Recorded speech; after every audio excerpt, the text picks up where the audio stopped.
في النار. أعوذ بالله من الشيطان الرجيم.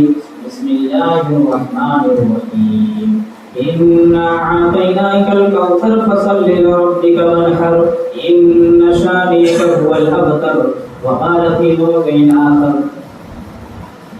قد صدقت الرؤيا يا إبراهيم إنا كذلك نجزي المحسنين. وقال النبي صلى الله عليه وسلم هي سنة أبيكم إبراهيم.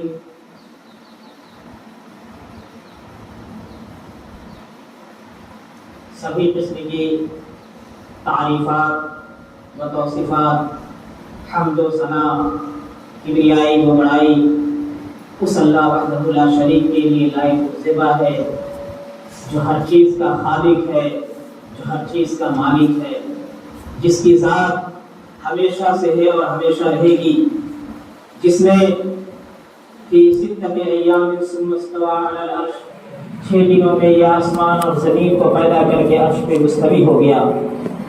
وہ رب جس نے اپنے ربوبیت کو، اپنی رحمانیت کو، اپنی تعریفات اور توصیفات کو قرآن کریم کی بہت ساری آیات میں الگ الگ طریقے سے، الگ الگ پیرائے میں بیان کیا، اور بیان کرنے کے بعد سے کہا وَمَا خَلَقْتُ الْجِنَّ وَالْإِنسَ إِلَّا لِيَعْبُدُونِ، کہ اے مسلمانوں، اے انسانوں، میں نے اگر انسانوں اور جناتوں کو اس سر زمین پر پیدا کیا ہے تو صرف اپنی عبادت کے لیے پیدا کیا ہے.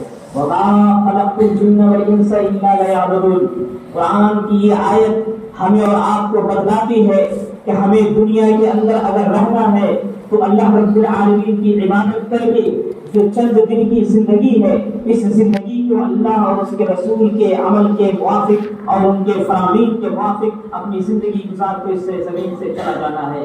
کیوں؟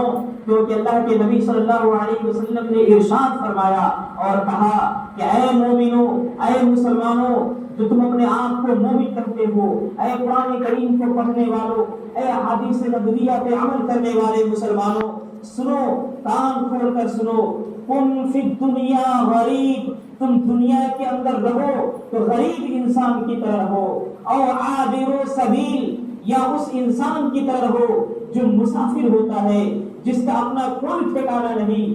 اگر ایک بستی سے نکلتا ہے سفر کرتے ہوئے، پیدل کرتے ہوئے، جب رات کی تنہائی چاروں طرف سے اسے گھیر لیتی ہے، جس گاؤں میں، جس زمین پہ وہ پہنچتا ہے وہیں پہ پڑاؤ ڈال دیتا ہے، وہ تانے بانے لگاتا ہے، لگانے کے بعد زمین پہ ایک چادر بچھاتا ہے، پھر سو جاتا ہے، اور جب صبح اس کی نیند کھلتی ہے تو پتہ چلتا ہے کہ اس چادر کے نیچے چند سانپ ہے، چند بچھو ہے، لیکن اسے ڈنک نہیں مارے. وہ ایک ایسا مسافر ہے جس مسافر کی زندگی کی نہ کسی سے شروعات ہوتے ہوئے نظر آتی ہے، نہ اس کا انت دکھتا ہوا نظر آتا ہے. وہ دنیا میں سفر کرتا چلا جاتا ہے، جہاں وقت ملا مصلی بچھایا، نماز پڑھا، اللہ کی عبادت کیا، اور قرآن کریم کی جو آیت ہے وَمَا خَلَقْتُ الْجِنَّ وَالْإِنسَ إِلَّا لِيَعْبُدُونِ، کہ میں نے انسانوں اور جناتوں کو اپنی عبادت کے لیے پیدا کیا. وہ عبادت کرتا ہے، پھر وہاں سے گزر جاتا ہے، پھر وہ یہ نہیں سوچتا کہ کل مجھے کھانے کو کیا ملے گا، بس وہ اللہ پہ بھروسہ کرتا ہے. آج وہی سرزمین جہاں پہ قرآن کریم نازل ہوا، وہ سرزمین جہاں پہ حضرت محمد صلی اللہ علیہ وسلم کو بھیجا گیا، وہ سرزمین جہاں حضرت ابراہیم علیہ السلام پیدا ہوئے، وہ سرزمین جہاں حضرت اسماعیل علیہ السلام اور ابراہیم علیہ السلام نے مل کر کعبے کی دیواروں کو تعمیر کیا اور بنایا، اس زمین کی حالت اللہ رب العالمین نے قرآن کریم کی الگ الگ جگہوں پہ بیان کیا ہے. وہ زمین کس اعتبار سے خصوصیت کے حامل ہے؟ کیا وجہ ہے کہ جب ہم کتابوں کو پڑھتے ہیں، اللہ کے نبی صلی اللہ علیہ وسلم کی سیرت کا مطالعہ کرتے ہیں، جس کتاب کو کھولتے ہیں کتاب کی شروعات حضرت ابراہیم علیہ السلام کے ذکر سے ہوتا ہے؟